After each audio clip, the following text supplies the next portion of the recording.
vraiment ce qui est beau dans ce mondial, c'est que ça donne l'opportunité à des joueurs qui n'ont pas vraiment l'opportunité de briller en club, mais avec leur sélection et même de se dépasser.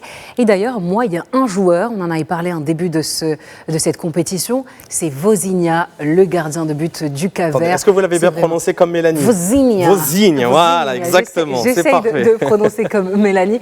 Et vraiment, ce joueur aura marqué les esprits de son pays, de son peuple, mais également de ce mondial, parce qu'il a, pour le rappeler, il a fait plusieurs matchs décisifs, avec 4 matchs, avec des statistiques de 20 arrêts décisifs, 8 seulement face à l'Espagne, donc c'est énorme, 7 contre l'Argentine, il encaisse 5 buts, mais il a quand même 2 clean sheets, donc c'est plutôt bon.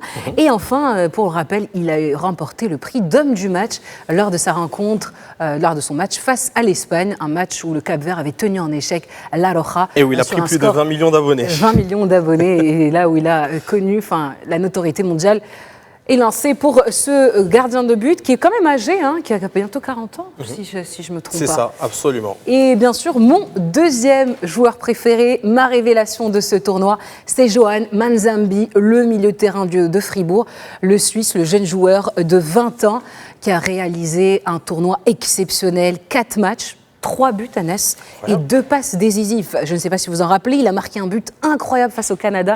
C'était une très belle frappe, d'ailleurs la deuxième plus puissante du tournoi. Il avait inscrit 2 buts face à la Bosnie, donc un doublé, et auteur d'une passe décisive contre l'Algérie. Donc vraiment, c'est un joueur qui aura renforcé et énormément contribué à la performance remarquable de cette équipe suisse dans ce Mondial 2026.